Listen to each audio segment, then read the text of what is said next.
Victoria Moten is a doctoral student in the English department at Howard University and a lecturer at the University of Maryland. She earned an MA and BA degree in English from Clark Atlanta University. Her major field of study is American and British literature with a minor field focus in multicultural and gender studies. She is interested in what the speculative fiction texts of Black women writers, from Hurston to Butler, teach us about our connection to the cosmos. A Hurston Wright Fellow, her creative writing ranges from poetry to short fiction, from biographical to speculative, and can be found in the Maryland Bards Poetry Review and Black Freighter Press.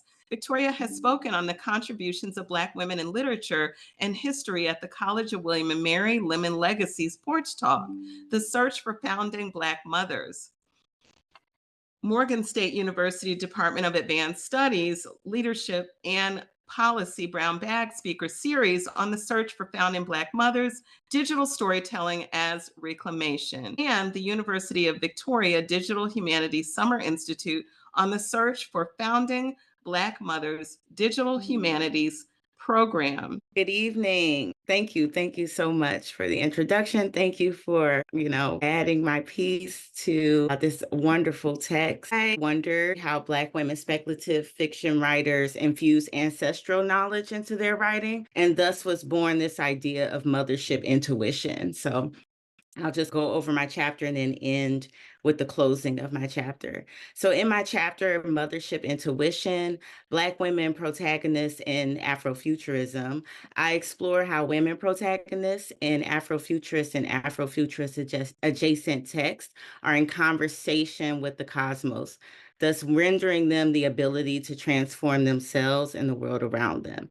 The texts I explore are N.K. Jemisin's Fifth Season, and I explore Eshun Demaya Sennight, the Eshun Demaya Sennight character, who can literally move the earth with her mind, and the progeny of Sapphire Wade, who could grab a bolt of lightning in the palm of her hand, and Gloria Naylor's Mama Day. So Mothership Intuition, what is happening? Mothership Intuition explains their unique ability to harness the power of nature, with one of those powers being a mother's intuition. So mothership intuition comes from a woman's interconnectedness with the cosmos to both protect land and kin while reclaiming her agency. The authors of both stories depict places that nurture the kind of kinship to land that can be preserved, secluded from the mainland. So in Mama Day, Naylor gives us Willow Springs, and Jemisin delivers Teenage Sin Night to Meoff. Messimer, Mary Kate Messimer, Emma Shiner, and Nasir Yavaris, they all argue that landscapes in these spaces are particularly empowering to women, like the sacred space of solitude. And thus, this is further unpacked by looking at both novels through James Lovelock and Lynn Margulis's Gaia theory, which is the idea that all things on Earth are a part of a single connected organism by physically connecting individuals to the entire planet. So the geoheptic power that Sennight, Eshun, Demaya harness, because that's one person, so that's is directly linked to her connection to the earth. Similarly, Coco, the descendant of Sapphire Wade and granddaughter of Mama Day, harnesses her power as soon as she crosses the bridge into Willow Springs. So even the simple gesture of putting moss in her shoes to visit her family's gravesite connects her to spaces beyond the realm of the average person. Fred Moten would call this deep listening, no relation. And maybe, who knows? And Naylor and Jemisin illustrate this unique, or this quite effectively in both of their texts. Both women in each text use this power to save their offspring/descendants. Mama Day harnesses the power of the earth to assist her in saving Coco, and the elder Eshun uses hers to find her daughter.